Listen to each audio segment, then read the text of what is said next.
Ito na yon. Ito na yung ating gagamitin talaga. So mga kabokals, kasi nga po sa mga, kasi inaral ko din mga kabokals na mabuti.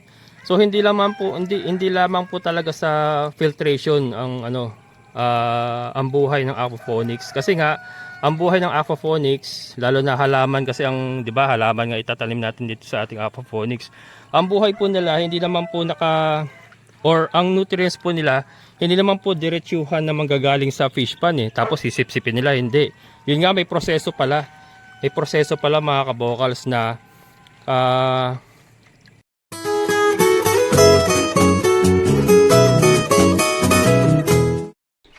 hello mga kabokals. Ayan, resuming tayo. Pasensya na, wala tayong vlog kahapon. Talagang sobrang pagod ako mga kabokals. Hindi ko na kinaya. So ngayon mag-update ako doon sa ating ginawa sa ating filter. Ating filter ng fish pan para sa ating aquaponics. Ayan na nga po yung dinikit natin na PVC. Ayan. So tetestingin natin muna mga kabokals kung may tagas ba. Alagyan muna natin ng tubig. Tingnan natin kung tumatagas. Testingin natin mga kabokals.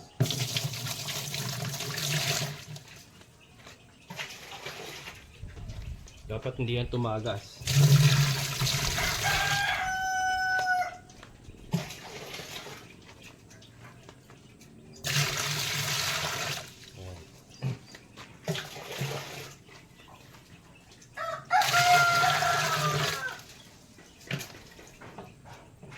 Tagas ba? Tingnan natin. Ayan.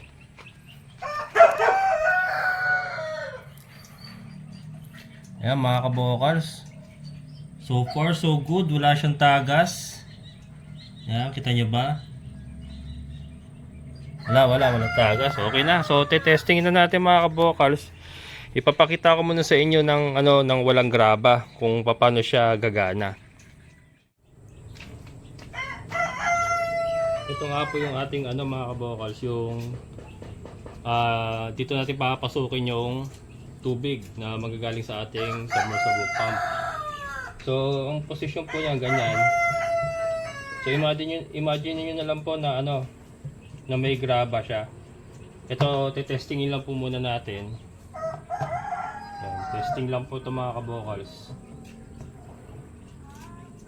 Yan. Ano to mga kabokals ha? Tawag dito. May ano pa to, may net pa ito. So may filter dapat yan para malinis yung walang solid waste na papasok kailangan dito sa ating bagong filter na ginagawa. So yan, tetestingin ko, papaandarin ko yung motor para makita natin yung actual na niya. Yung actual niya na pasok ng tubig. Ito mismo yung submersible pump natin ang gagamitin. Yan, adjust natin. At tagalaw. Yan.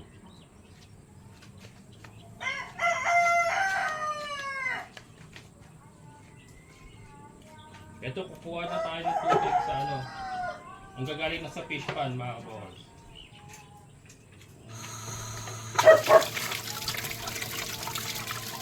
Ayan ha. Yan siya mga kabokals, ganyan Yan siya papasok sa isang tubo na yan. Tapos nakapatong nga lang yan sa sahig ng drum natin. So lumalabas ang tubig doon. At the same time, nilagarian natin yung mga gilid niya. Para lumabas din yung mga tubig doon sa mga gilid niya na may lagari. So yan. Kung makita nyo, yung tubig po ay tataas lang ng tataas yan. Yan, tataas lang ng tataas yung mga kabokals. So habang pinupuno natin siya mga kabokals, ipaliwanag ko lang kung bakit po natin ginagawa itong ganitong klaseng modification sa ating filter. Sa mga dati na sa channel ko na nakasubaybay, alam niyo naman po na aquaponics po ang gusto natin gawin. Ayan. So ito po ginawa natin. Ito po ay tinatawag na biofilter. Ano ba yung biofilter? Yun po yung filtration system na gumagamit po ng mga bacteria para po malinis yung tubig. Ngayon, paano po ba gagana yung biofilter? Meron po tayong tinatawag na nitrogen cycle. So as you can see mga kabokals, meron tayong fish pond and lalagyan nga po natin ng manok sa ibabaw at may isda at iba pang mga kung pwede natin ilagay sa ating fish pond. So yung tubig po sa fish pond, yan po ay mapupuno ng tinatawag na ammonia. Yan, ammonia mga kabokals.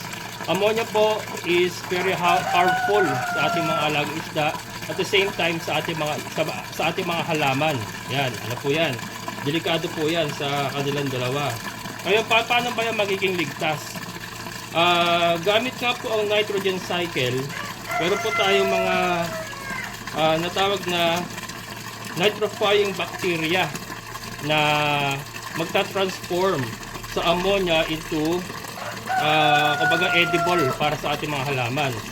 Yung nitrifying bacteria po na yon, sila po ay nabubuhay sa basa at madilim at malamig na area. Katulad po ng mga filtration materials na katulad ang gagamitin natin ay gravel mga kabokals, graba. So doon po sa graba na ilalagay natin dito, na ilalagay nga po natin dyan yung graba, yan po ay magiging bahay ng ating mga nitrifying bacteria. Ayan, paano po gagana yung nitrifying bacteria? Ammonia mga kabokals, yung tubig nga po manggagaling sa ating fish pond, punong-puno po na ammonia yan, papasok nga po dito sa ating filtration system or sa ating biofilter at kakalat po yan sa graba na ilalagay natin dyan. So yung graba po ay naglalaman po ng mga nitrifying bacteria. Ang una po doon is yung Nitrosomonas. Yan, Nitrosomonas mga kabokals. Ano ba ang trabaho ng Nitrosomonas?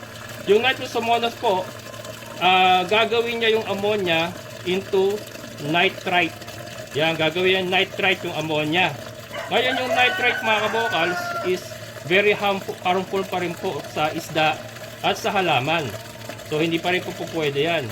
Ngayon buti na lang mga kabokals na meron din po kasama siya na Nitrobacter na magta-transform naman po sa nitrite into nitrate.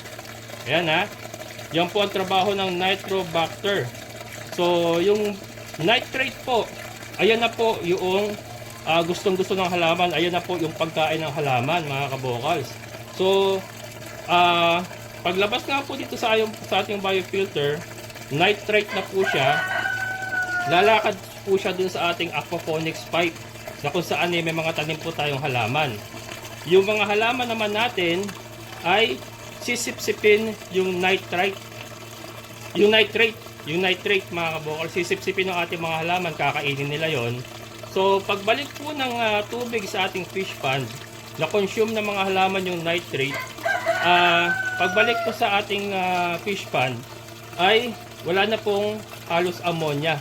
So na-eliminate na ammonia kasi naging nitrate na siya naman pong kinain ng mga halaman. So ganun lang po yung cycle mga kabokals, paikot-ikot lang. So ayun po ang trabaho nitong ating biofilter mga kabokals. So again mga kabokals, wala po sa kumbaga sa filtration mga kabokals hindi po ang filtration system mismo ang naglilinis sa tubig. Kung hindi, yung mga nitrifying bacteria na nabubuhay sa graba na ilalagay natin dito, siya po yung magtatrabaho, maglilinis, gagawin niya pong nitrite and gagawin po nilang nitrate yung ammonia para po makain ng ating mga halaman, and then pagbalik po ng tubig sa fish pond ay wala na po siyang ammonia. Ayan po. And ayun, nakita niyo mga kabokals ayan po yung sinasabi ko. So dito po, di ba? Dito po natin pinapasok, ayan pumapasok yung tubig. Tapos hinihigop naman itong isa nating outlet na tubo na ginawa. And then bumabagsak na po sa babayan, papunta naman po sa ating aquaponics PVC pipe. So ganyan po. ganyan po siya magtatrabaho. Ngayon, mga kabokals, ang nitrifying bacteria, kailangan din po niya ng dissolved oxygen. Ngayon, ito, I'm expecting na since moving naman po yung ating tubig, kasi continuous naman po yan, moving po, I assume na meron naman po siyang dissolved oxygen na napuproduce dito sa loob ng ating biofilter, kasi continuous naman po moving yung tubig. So, yun po. Ngayon, subukan ko mga kabokals, hindi naman po ito kung sinabi ko na ito na po yung ating biofilter, ganyan po yung sistema natin, ay 100% na po na effective. Kaya naman po, ito po ay susubukan natin mga kabokals. So yun po. So ayan, napatunayan na natin mga kabokals na lumalakad na yung tubig. Ayan, maganda na po yung flow. Hindi siya tumatagas. Dito lang po diretso pumapasok yung tubig. Ayan, so ganyan-ganyan po magiging itsura niya sa taas. Pero may graba po siya. May graba. Ayan, so isi-set up na natin mga kabokals.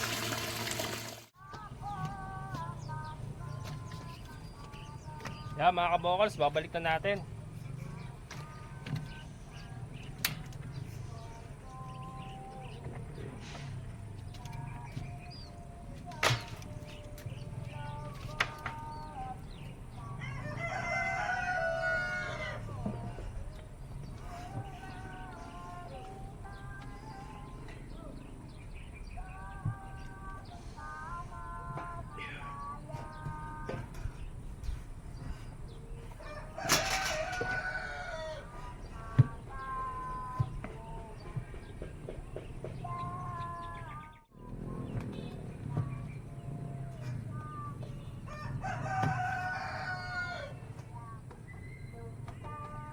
Kailangan lapat eh. Kasi napakabigat niya mga kabokals. Pagka hindi siya lumapat dito, maaring magkaroon ng problema. Baka masira yung drum or mawala sa balance yung baka bumagsak ba, ganun. Yan, okay na. Lapat na mga kabokals. Kasi pasok na yung ating PVC rito sa ating aquaponics.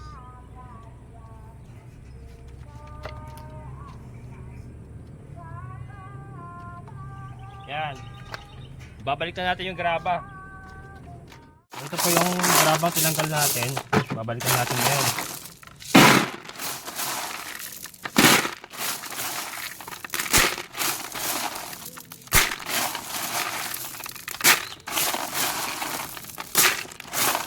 Ito nga po yung magiging bahay ng ating mga good bacteria.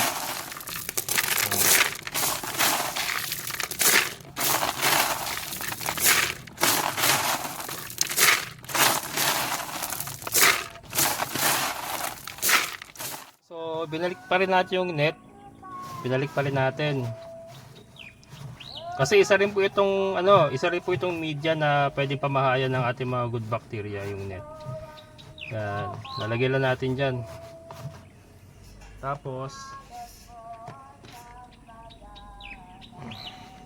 yung ating graba.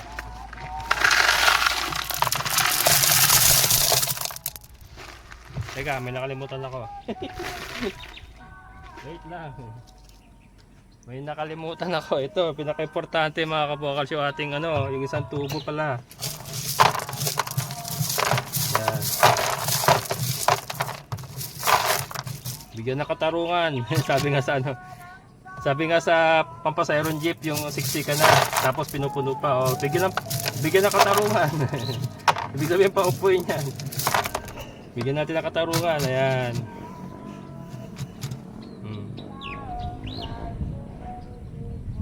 Ito mahirap eh. Yeah.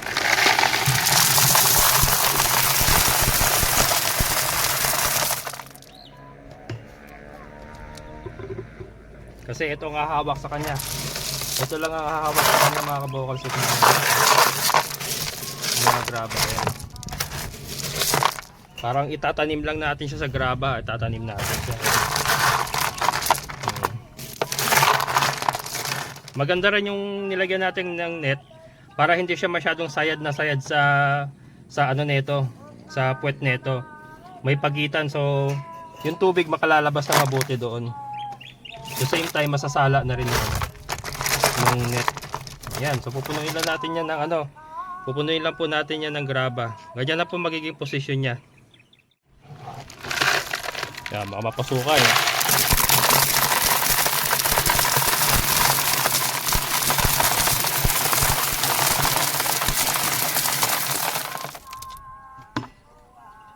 Yan.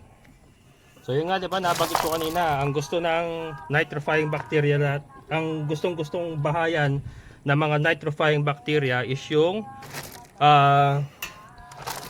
basa at madilim. Basa at madilim, mga kabokal. Yan ang gustong-gusto ng mga nitrifying bacteria. Kaya sakto-sakto itong graba.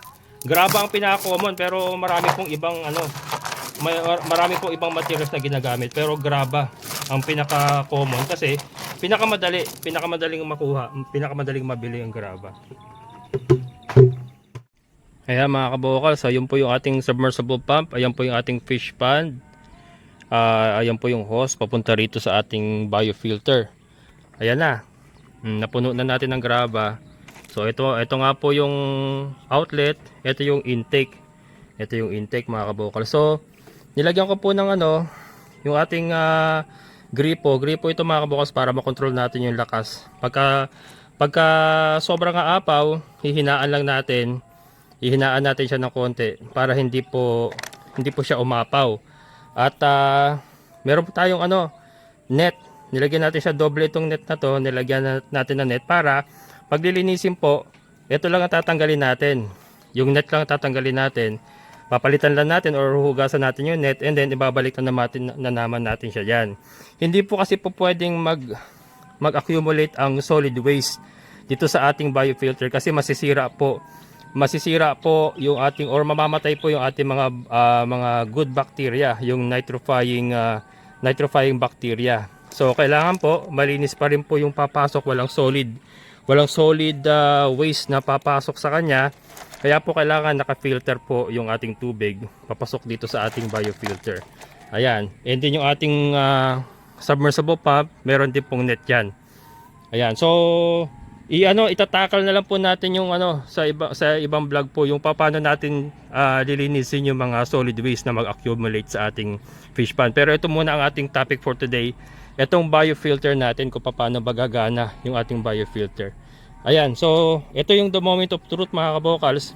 Tetestingin natin siya na may graba. Kailangan wag siyang umapaw dito. Kailangan lahat po ng tubig ay manggagaling sa ilalim. Wala pong aapaw dapat dito sa ating intake. Ayan. Yan na siya, mga kabokals. So, ito nyo ba? Ayan. Kailangan natin siya ipasok mabuti. Tinalian ko rito.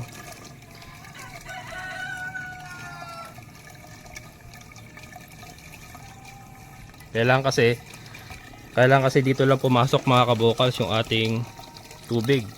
Dito lang dapat lahat. Yan, kasi pag dito na kagad pumasok siya, masisira yung ating kumbaga masisira yung cycle ng ating biofilter na kasi kailangan magdaan siya sa ilalim, mga kabokals, pataas, para malinis po siya, para po mag-take effect yung ating yung mga ano ba yun? nitrifying bacteria, para makapagtrabaho sila. Kailangan sa ilalim magdaan yung ating tubig pataas, and then lalabas dito. Yun po yung idea, mga kabokals. So ito, pagka umapaw ito, hihinaan lang natin yung gripo, kukontrolin natin. So far hindi pa naman siya umaapaw. Pabantayan natin. Pag umapaw siya, kontrolin natin. Yan. Ito na yon. Ito na yung ating gagamitin talaga. So mga kabokals, kasi nga po sa mga, kasi inaral ko din, mga kabokals, na mabuti. So hindi lamang po talaga sa filtration ang ang buhay ng aquaponics. Kasi nga ang buhay ng aquaponics, lalo na halaman kasi ang, 'di ba, halaman nga itatanim natin dito sa ating aquaponics. Ang buhay po nila hindi naman po or ang nutrients po nila hindi naman po diretsuhan na manggagaling sa fish pan tapos sisip-sipin nila, hindi. Yun nga, may proseso pala. May proseso pala mga kabokals na yung nitrifying cycle o yung nitrogen cycle pala. Ayan mga kabokals. Ayan, ayan. Umapaw ba? So far hindi naman umaapaw mga kabokals, oh. Oh, hindi man umaapaw. Kita nyo ba? Hindi naman siya umaapaw, di ba? Pero titignan pa rin natin. Pero ayan na, bumabagsak na. Bumabagsak na, ayan na sila. Bumabagsak na. So, di ba? Ito mga ilang araw lang to. Hindi naman to katulad niya may tubig na. Meron na kagad mga good bacteria. Hindi, it takes time. It takes time mga kabokals. Kaya ano yan, patatakbuhin na natin ang ano yan, patatakbuhin. Papaikutin natin na papaikutin para mag-develop na kagad yung mga good bacteria na kailangan natin para ma-convert yung ammonia into nitrate na siya naman pong pagkain ng ating mga halaman. Ayan. Nitrogen nga, 'di ba? Sa ulan nga, 'di ba, mga kabukals, may nitrogen. Kaya ang ulan, 'di ba, maganda sa halaman ng mga ulan. Kung mapapansin niyo pag tag-ulan, ang gaganda ng tubo ng mga halaman kasi may nitrogen. May nitrogen po yung halaman. Yung halaman, yung ulan. So ganun din po ang konsepto nito mga kabokals. Yung nitrate ang siya pong pagkain ng ating mga halaman. Hindi po yung ammonia or yung nanggagaling mismo sa ating fish pan. Hindi po pala yun. Nitrate po na kino-convert from ammonia to nitrite and then to nitrate. Kino-convert po ng mga good bacteria na namamahay po dito sa ating biofilter. Yan po ang kanila magiging tahanan. Ngayon, ito tatakpan natin. Sabi ko nga, lahat po ng bacteria napapatay po yan ng mainit, ng sikat ng araw. Saka ng mainang init, napapatay po yan. Kaya, ito po, nakita nyo naman po sa ginawa natin nung una, may babalutan po natin yan ng ayun, yung ating yung pambalot natin na yun. Ano ba tawag? Nakalimutan ko na. Yung aluminum na ayan, basta. Tapos meron siyang takip, tapos meron siyang plywood pa sa ilalim, sa ibabaw. Ayan. So far so good. Parang hindi ko na siya kailangang hinaan mga kabukals kasi okay naman, Hindi naman siya umaapaw Hindi naman siya umaapaw. Pero syempre, check natin yan from time to time. Kasi pag umapaw yan, hindi maganda. Kailangan, nagdadaan sa ilalim talaga lahat. Hindi po pwede siyang umapaw. Ayan. Pero yan mga kabokals. Yung nakikita nyo na yan, ayan na po yung ating biofilter cycle. Ganyan na siya. Ganyan na siya magtatrabaho yung ating biofilter na sistema. So, gravel lang po ang kailangan natin. Again, marami pong media na ginagamit. Pero nga, ito yung meron na tayo Bakit maghahanap pa tayo ng iba, 'di ba? Ang dami naman tayong graba diyan. Ito na yung meron tayo. So, ito na yung gagamitin natin. Saka hinugasan ko na 'to Hirap paghugas niyan ha. Ayan. Para sa akin kasi parang mas effective ang graba sa biofilter kasi talagang diyan mananahan yung mga yung mga una-una organic ito Galing sa earth ito Galing sa earth. So sa tingin ko mas maganda silang manirahan sa ganyan. Mas gustuhin nilang manirahan sa ganyang graba. Ayan. Okay naman. Hindi naman siya umaapaw. Kaya nga ito ang purpose ng mga kabokals, yung net at saka yung wag siya mapasukan ng mga solid waste kasi babara. Isa rin po sa magiging problema yung babara. Bukod sa masisira po yung nitrogen cycle natin pag pinasukan siya ng solid waste is magbabara po yung sistema.